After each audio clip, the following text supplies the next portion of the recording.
نائب وزیر اعظم اسحاق ڈار کا بنگلہ دیشی ہائی کمیشن کا دورہ، بنگلہ دیش کی سابق وزیر اعظم خالدہ ضیاء کے انتقال پر تعزیت کی۔ کہا خالدہ ضیاء نے بیماری کے باوجود ملاقات کے لیے بلایا اور انتہائی خلوص کا مظاہرہ کیا۔ بنگلہ دیش کے ساتھ ہمارا مذہبی اور بھائی چارے کا رشتہ ہے۔ حکومت کی پوری کوشش ہے بنگلہ دیش کے ساتھ اپنے مراسم کو مزید مضبوط کریں۔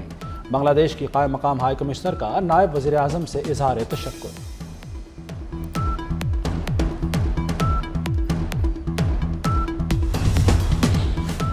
پاکستان اور چین آہنی دوست ہیں، ہر موسم میں اسٹریٹجک تعاون کے شراکت دار ہیں۔ اب نئے تائیوان میں پیش رفت اور تائیوان کے معاملے پر ترجمان دفتر خارجہ کا رد عمل۔ طاہر حسین اندرابی نے کہا تائیوان سمیت چین کے تمام قومی معاملات پر مستقل حمایت کا اعادہ کرتے ہیں۔ پاکستان ایک چین کے اصول پر کاربند رہے گا، تائیوان کو چین کا ناقابل تقسیم حصہ سمجھتے ہیں۔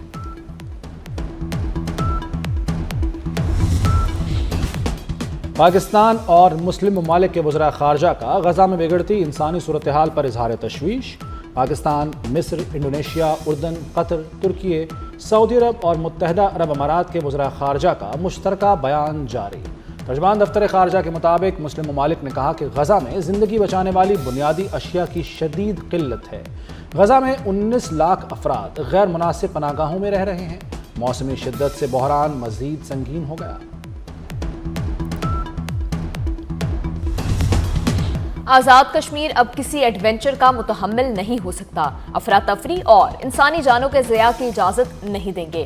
وزیراعظم آزاد کشمیر فیصل راٹھور کی مظفر آباد میں پریس کانفرنس۔ کہا حکومت نے عوامی معاہدے کے 38 نکات پر 98% عمل درآمد کیا۔ پچھلی حکومت میں عوام اور حکومت کے درمیان فاصلہ بڑھا، قلیل عرصے میں عوام کا اعتماد بحال کیا۔ Chairman peoples party Bilawal Bhutto سے وزیر اعلیٰ سندھ مراد علی شاہ کی ملاقات، صوبے کی انتظامی و سیاسی صورتحال پر بات چیت۔ بلاول بھٹو سے سندھ کے نئے آئی جی جاوید عالم اوڈھو بھی ملے، صوبے میں قیام امن سے متعلق لاہ عمل پر بریفنگ دی۔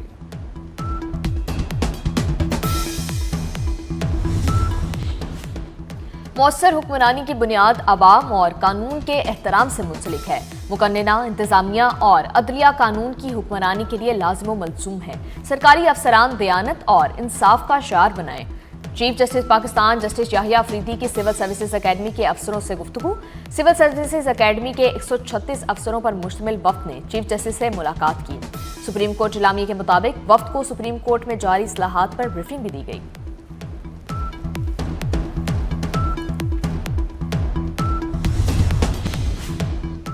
پاکستان اور ایران کا اقتصادی اور تجارتی تعاون مزید بڑھانے پر اتفاق، ترجیحی شعبوں میں روابط مزید مضبوط بنانے کا عزم۔ وزیر خارجہ اسحاق ڈار کی زیر صدارت پاک ایران تعلقات پر بین الوزارتی اجلاس، مختلف شعبوں میں پاک ایران تعاون کا جائزہ لیا گیا۔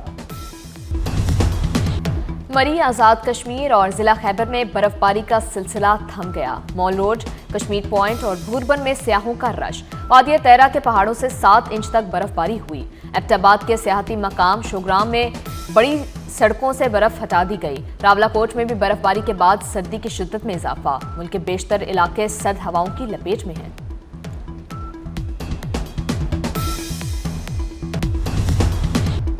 وزیر اعلیٰ مریم نواز کا پنجاب میں آبی حیات کے فروغ کے لیے بڑا اقدام۔ سرگودا اور مظفر گڑھ میں 5600 ایکڑ شرمپ اسٹیٹ بنائی جائے گی۔ سرگودا میں 20 ایکڑ اراضی شرمپ فارمنگ کے لیے تیار۔ مظفر گڑھ میں شرمپ فارمنگ کے لیے لیبارٹری کے قیام کا 98% کام مکمل کر لیا گیا۔ 4.5 ارب کی لاگت سے کوالٹی کنٹرول لیبارٹری لاہور بھی 99% مکمل۔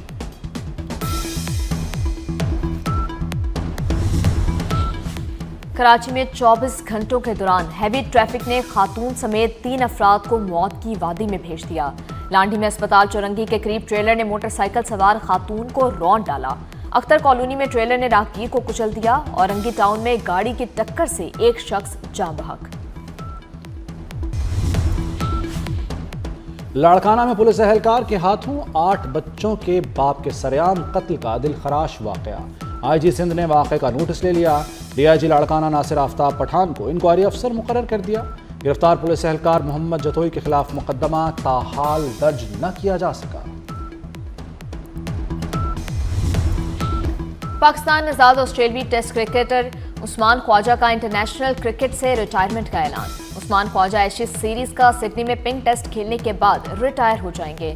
عثمان خواجہ نے 87 ٹیسٹ، 40 ون ڈے اور 9 T20 میچ کھیلے۔ 15 سالہ ٹیسٹ کیریئر میں عثمان خواجہ نے 6000 سے زائد رنز بنائے۔ Olympic gold medallist Arshad Nadeem کو سالگرہ مبارک۔ ارشد ندیم کی 92.97 میٹر کی تھرو 118 سالہ اولمپک گیمز میں پھینکی جانے والی طویل ترین تھرو ہے۔